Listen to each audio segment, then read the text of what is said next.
morning, church. Will you sing with me? I count on one thing. The same God that never fails will not fail me now. You won't fail me now in the waiting. The same God who's never late was working all things out. You're working all things out. Oh yes, I will lift you high in the lowest valley. Yes, I will bless your name. Oh yes, I will sing for joy when my heart is heavy all my days. Oh yes, I will.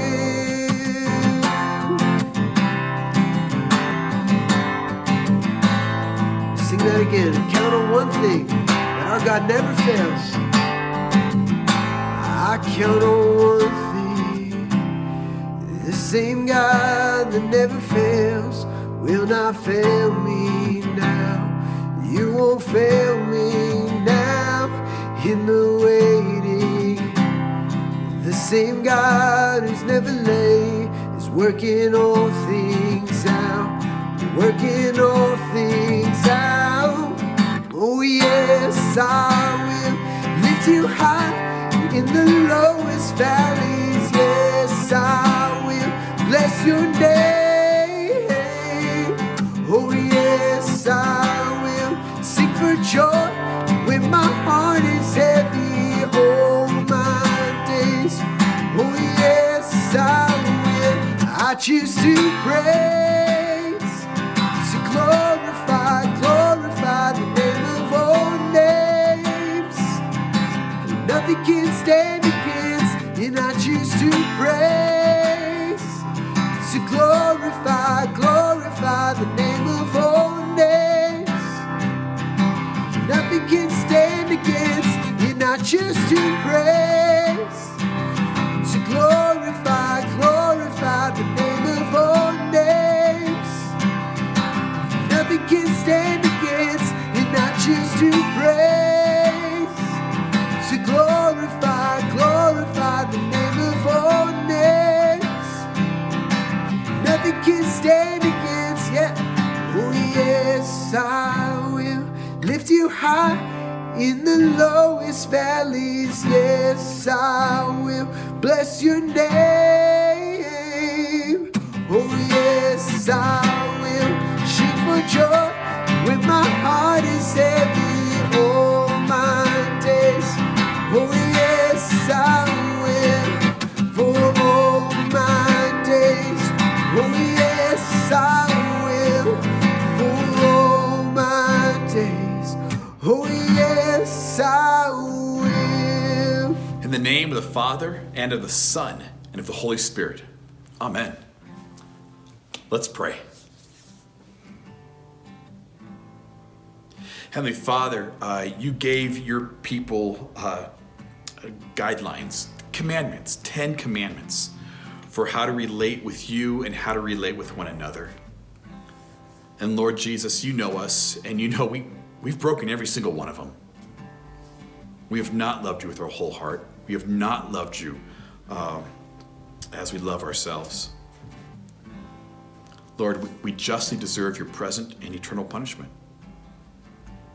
But for the sake of your Son, Jesus Christ, have mercy on us. Forgive us, renew us, and lead us to walk in your will and walk in your ways, to the glory of your holy name. So Lord, we're going to take some time right here, just in the quiet of our hearts, confessing our sin to you and asking for your forgiveness.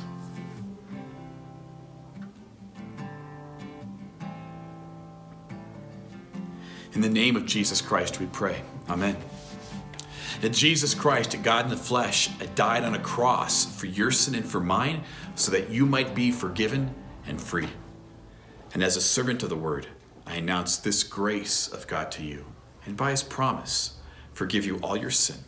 In the name of the Father, and of the Son, and the Holy Spirit. Amen. Amen. Let's pray.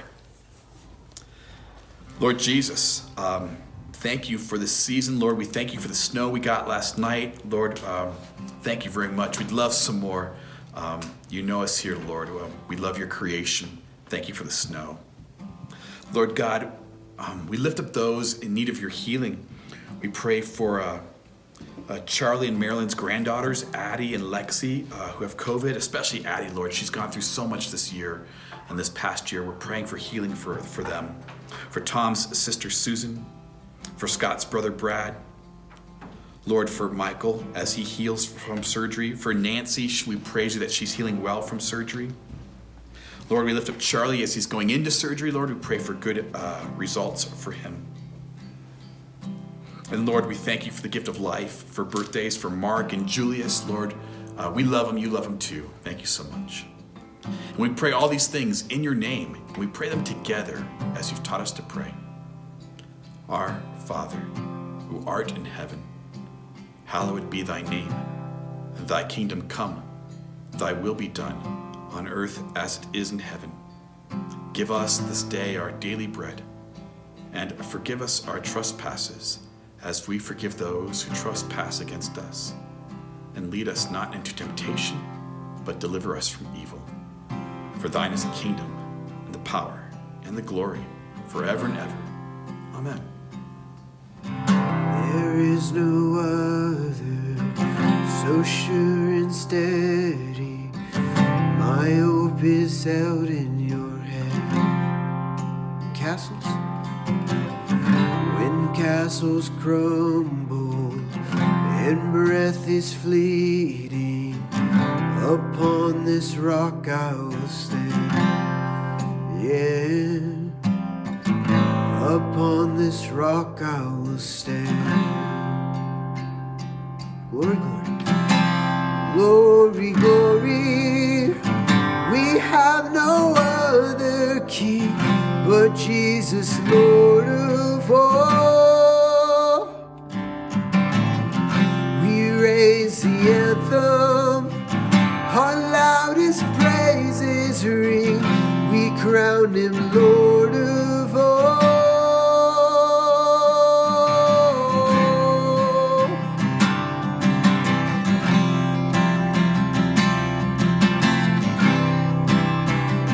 He is a kind ruler. Your kindly rule has shattered and broken the curse of sin's tyranny, and our life is hidden in him. Our life is hidden beneath heaven's shadows. Your crimson flood covers me. Yeah, your crimson flood covers me. Sing glory, glory, glory, glory. We have no other king but Jesus, Lord of all. We raise the anthem, our loudest praises ring. We crown him Lord of all.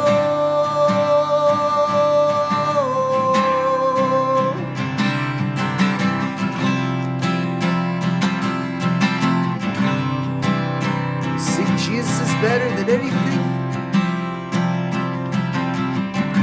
In all my sorrows, Jesus is better. Make my heart believe. In every victory, in every victory, Jesus is better. Make my heart believe. Than any comfort, than any comfort, Jesus is better. Make my heart believe. More than all riches, more than all riches, Jesus is better. Make my heart believe. We declare, our souls declaring, Jesus is better. Make my heart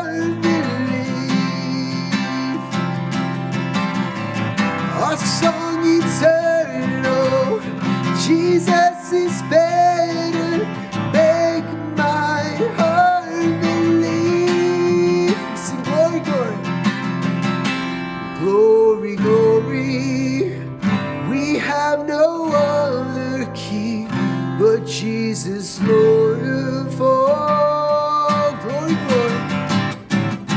Oh, glory, glory. We have no other King but Jesus, Lord of all. We raise the anthem. We raise the anthem. Our loudest praises ring. We crown Him Lord of all. We crown Him Lord of all.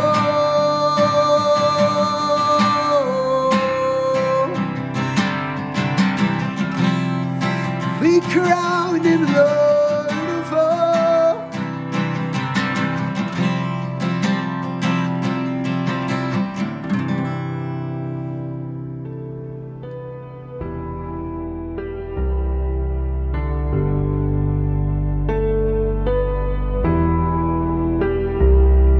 Hi, I'm Jason, the pastor of Gracious Savior Church, where we love Jesus, each other, and all people. Here are a few ways we can accomplish the mission together. I'm Josh, And I'm Matt. and we are the youth leaders at Gracious Savior Church. Every Wednesday, we host a youth night, a fun experience for middle and high schoolers. We have food, fun and games, and quality time following Jesus together. Contact one of us to learn more. Hi, I'm Andrea, and I am a small group leader here at Gracious Savior. This year, we are walking through the story, a version of the Bible that is edited for only the essential narrative of God's redemptive plan for His people. We have started several small groups, both in person and online, so join one of them as your schedule permits. Sign up for a group and get your free copy of the book. You can do so at the table just outside the sanctuary or on our website, gracioussavior.org. Hi, my name is Janie Kleiber. I'm a volunteer for our Grief Share groups at Gracious Savior.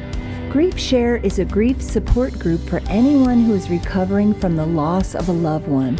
If you or someone you know needs love, support, and care, then we want to encourage you to come to one of our sessions. We host Grief Share here at the church every Monday night at 5:30. All are welcome, and we hope you can find the support you need. Hi, I'm Bev Christensen, the prayer and senior ministry leader here at Gracious Savior. Every Thursday night at 6 o'clock, we have our prayer group. Everyone is welcome. Come if you would like to pray, be prayed for, or to grow in prayer. This ski season, we have the pleasure of joining up with Mountaintop Services. What that means is that we'll be hosting small church services Sunday afternoons beginning at 12:30 on the following dates: January 24th, February 14th, March 7th, and March 28th. These services will be held in Beaver Creek just by Spruce Saddle. So reserve those days on your Epic app or online, and we would love to see you there at 12:30 on one or all of those dates. Can't wait to see you there and worship God with you in His creation. Ash Wednesday is a special church service to prepare our hearts for the journey to Easter. This service takes place 40 days before Easter this year, which is February 17th, Wednesday night, at 6:30 p.m. We would love for you to join us in this special service of reflection on Christ's love for us. If you feel called to support our ministry financially, you can do so through one of three ways: our website, gracioussavior.org, or our Gracious Savior Church Venmo account, or you can give a physical offering at one of our two offering boxes. There's one by the exit out of the sanctuary and one by the exit out of the whole building. Giving is by no means an obligation, and you should only give if you feel called to. What it does do is enable us to fulfill God's mission in this valley. So thank you so much for your faithful giving. It really has helped us love Jesus, each other, and all people.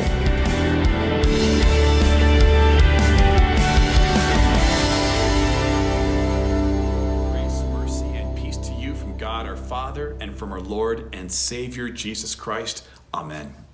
We are continuing our walk through the story, which is the Bible condensed to the absolute narrative of God's story, history of His redemptive work in creation and for you and for me. And today's text is chapter 5, and so we're covering a ton of ground here. It's God giving the people of Israel the 10 Commandments. It's their quick abandoning of the 10 Commandments, and it's the gift of the tabernacle. Lots to cover. But to do it right, we need to start at the beginning. In the beginning, God created the heavens and the earth, and it was very good. So what does it mean when the text says very good? Does it mean, was it beautiful? Yes, but more than that. Was it well made? Absolutely, but more than that. God declares his creation very good because it was perfect. It was perfect. Creation was perfect. And most importantly, our relationship with God was perfect. Our relationship with one another and everyone was perfect. And our relationship, even with creation itself, was perfect. Have you ever had a perfect relationship? No, you haven't. You've never had a perfect relationship. I'm sure you've had very good relationships, and they were wonderful. Now imagine having a perfect relationship. Not just with one person, but with God and every single person you know, and even creation itself. Every day is a powder day in winter. It's perfect.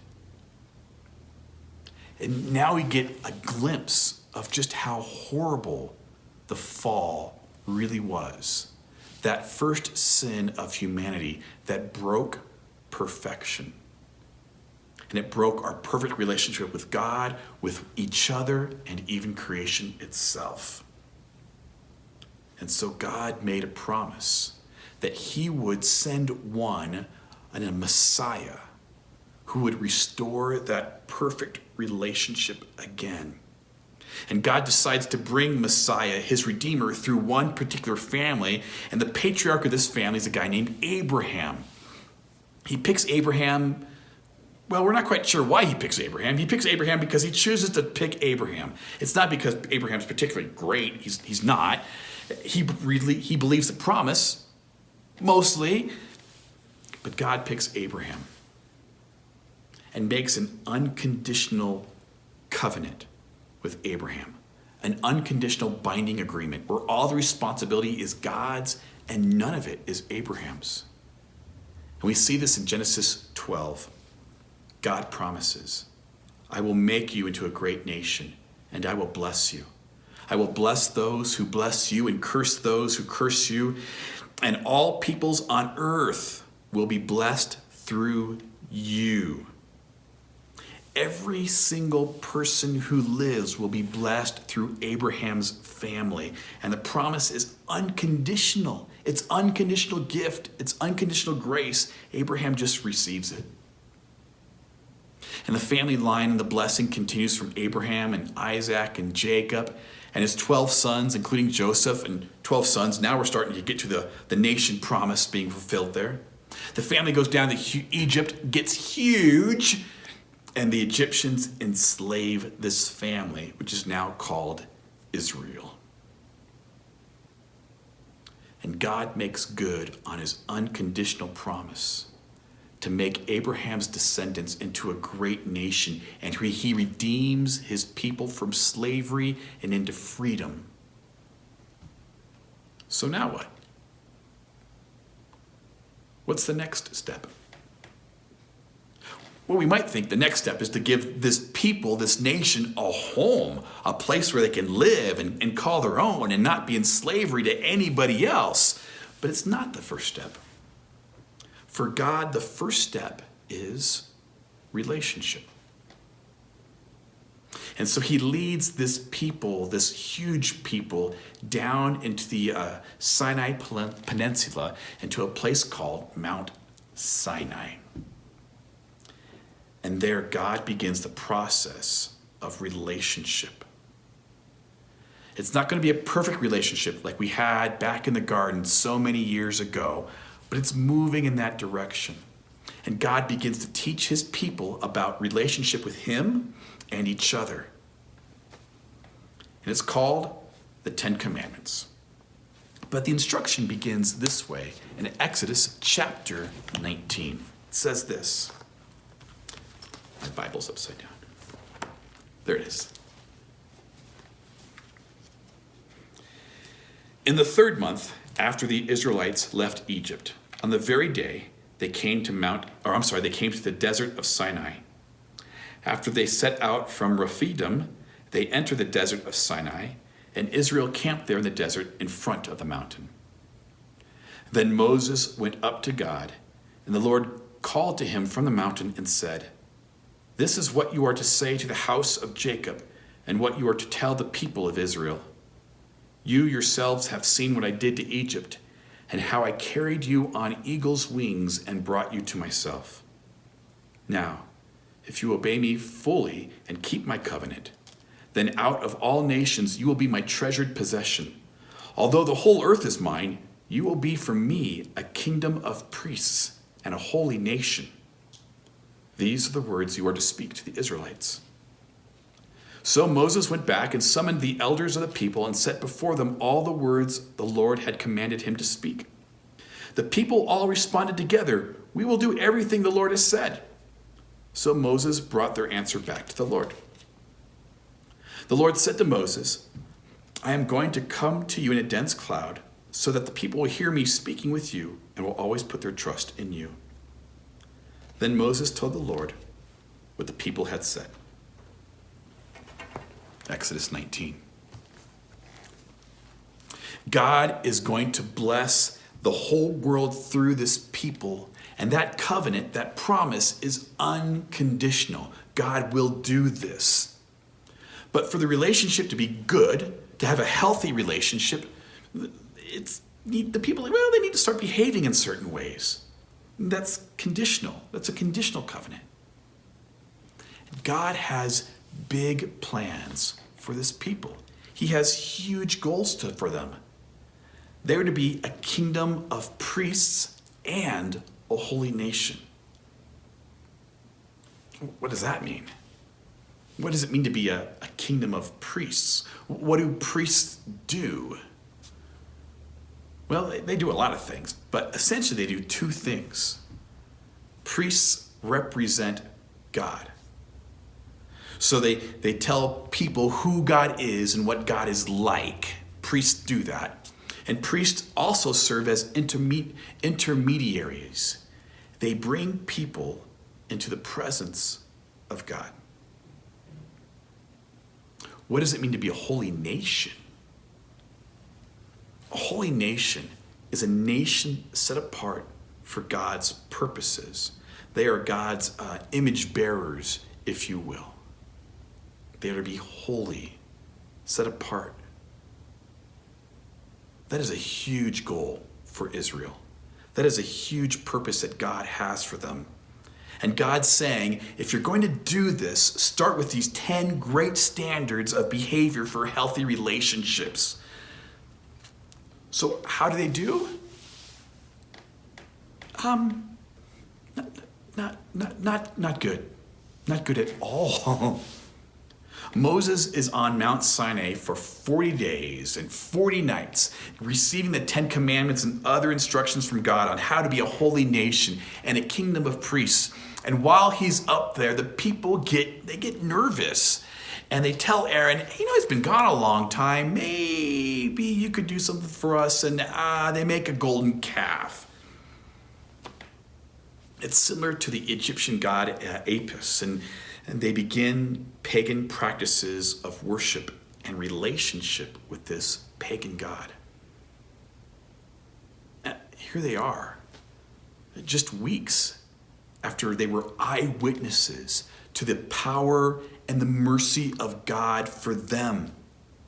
It's 40 days after they've committed themselves to the Lord, and they decided, this God over here is a lot easier and a lot more fun, so we're going this direction. They were morons. Why would they do this? They had a front row seat to God's power and God's mercy and redeeming of them. And weeks later, they are abandoning it for a god of their own making.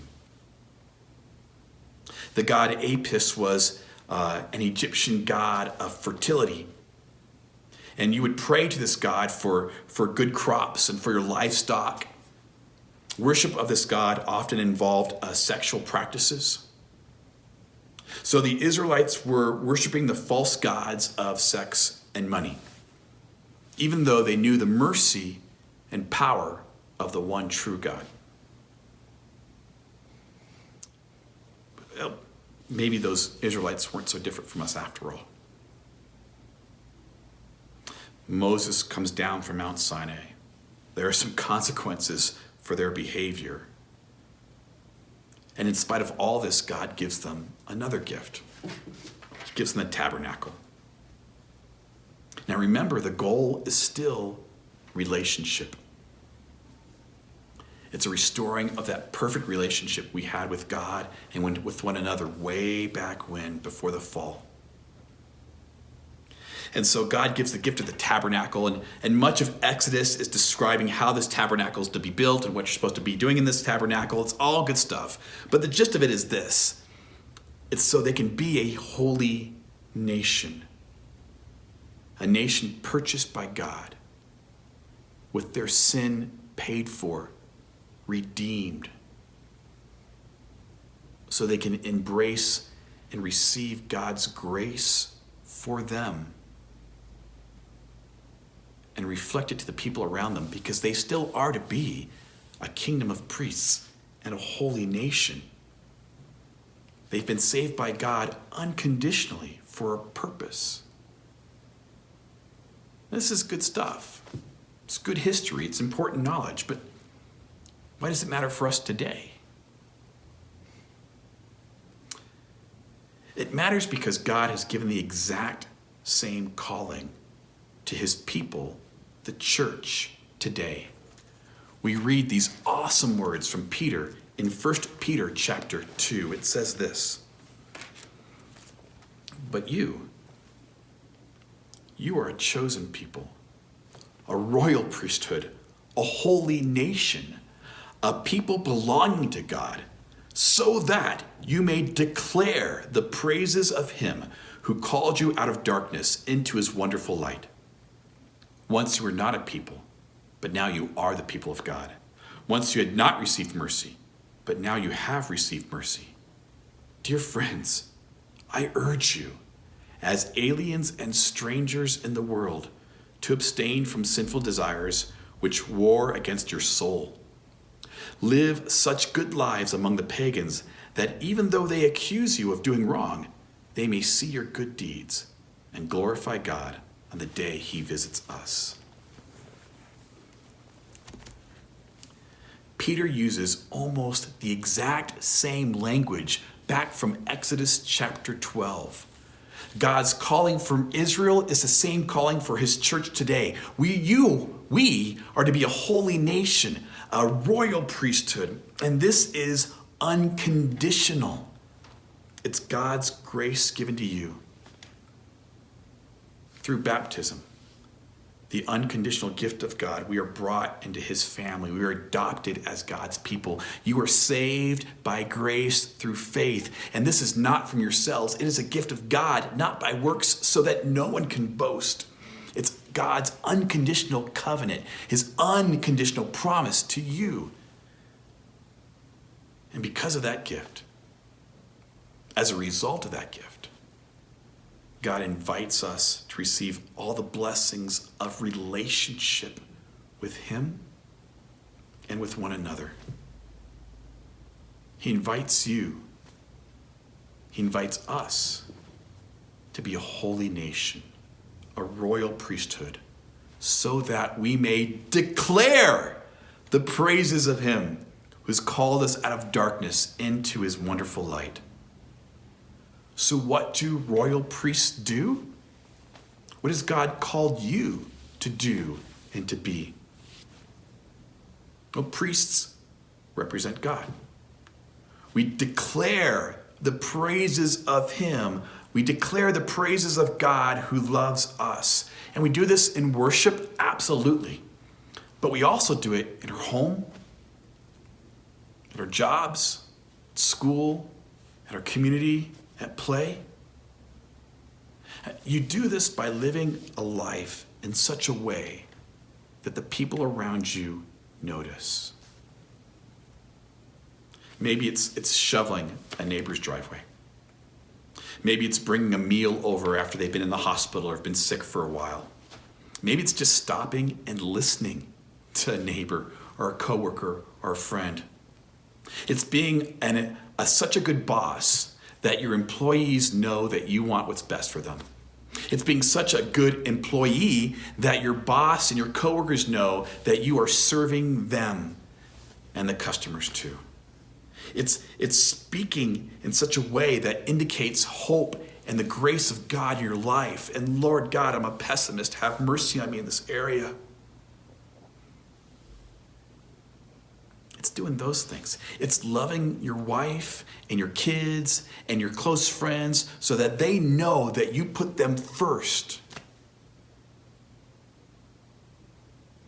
If you're not doing these things, you are not declaring the praise of him who's called you out of darkness.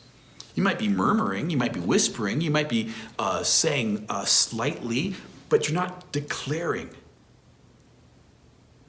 In your words, in your actions, you declare what God has done for you. I love how a professor of mine, Dr. Lewis Brighton, he put it this way. He said, "You are saved by grace through faith. Your good works do not save you, but they might save your next door neighbor who's watching you."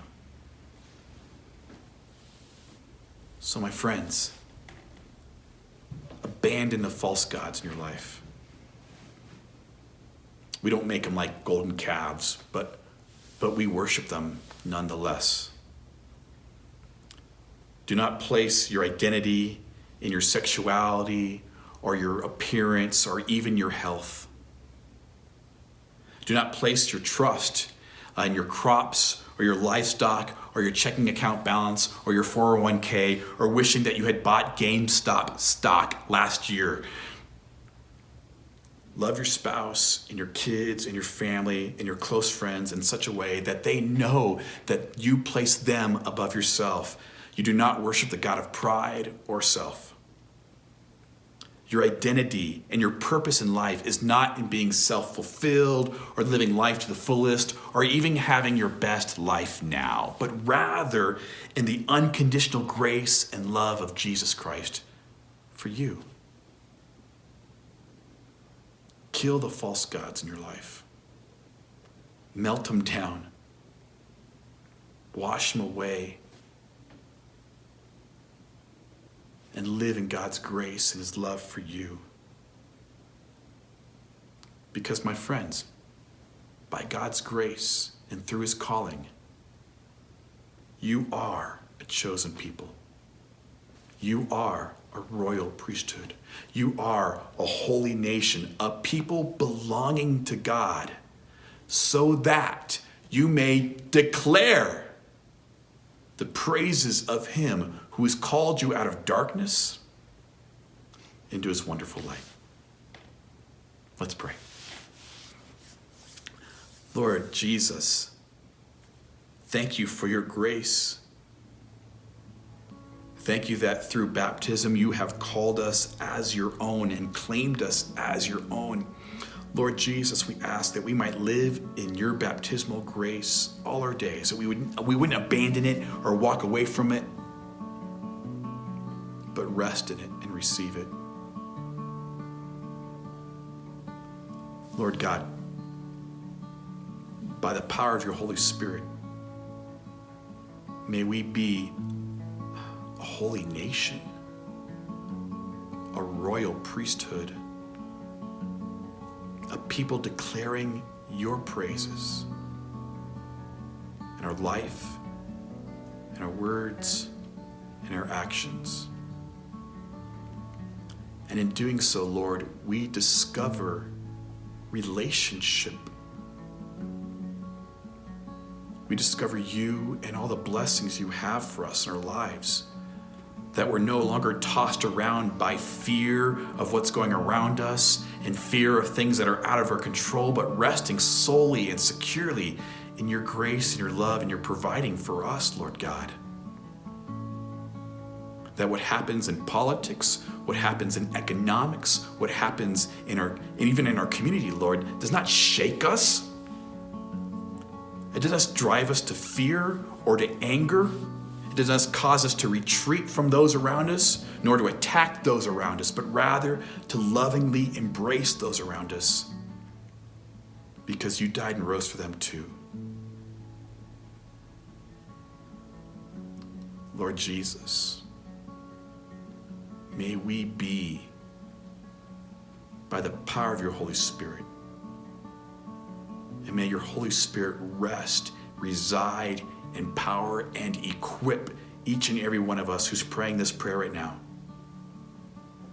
so that we might be a holy nation, a royal priesthood, declaring your praise for your glory and our joy. Amen. May the peace of God, which passes all understanding, may it guard your heart and your mind in Christ Jesus our Lord for life everlasting. Amen. And I can't get enough. No, I can't get enough of your amazing love. No, I can't get enough. I can't walk away. No, I can't walk away. I can't walk away. For I have seen your face, and I can't walk away. This is our prayer. And I just want to be where you are. And I just want to be near your heart. There is nothing like your love. There is nothing like your love. I just want to be. Yeah, I just want to be where you are. And I just want to be near your heart. There is nothing like your love. There is nothing like your love. Can't get enough. No, I can't get enough. I can't get enough of his amazing love, of your amazing love. And I can't get enough. I can't walk away. I can't walk away. No, I can't walk away. We've seen his face. For I have seen your face. And I can't walk away. And I just want to be where you are. And I just want to be near your heart. There is nothing like your love. There is nothing like your love. I just want to be. 'Cause I just want to be where you are. And I just want to be near your heart. There's nothing, there is nothing like your love. Oh,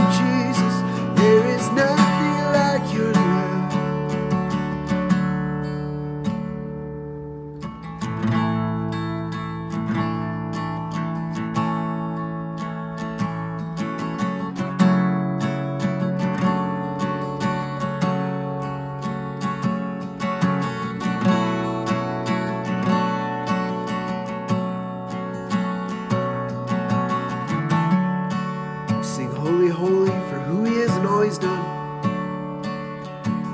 Holy and holy, holy,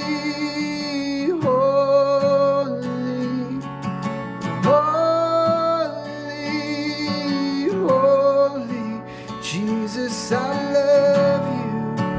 Jesus, I love you. From where he's brought us. It's holy, holy, holy, holy, for who he is. Holy, holy, Jesus, I love you.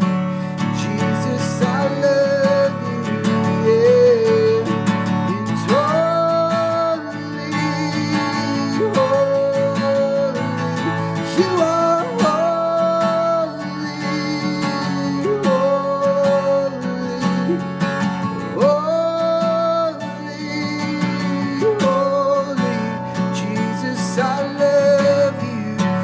Jesus, I love you. I just want to be. 'Cause I just want to be where you are. And I just want to be near your heart. There is nothing like your love.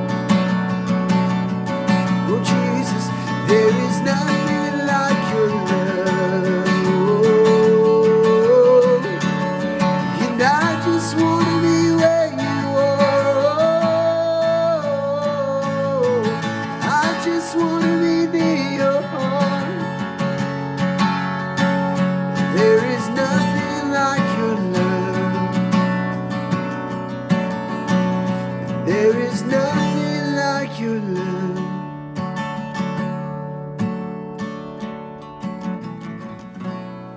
The Lord bless you and keep you. The Lord make his face shine upon you and be gracious to you. The Lord look upon you with favor and give you peace. Amen.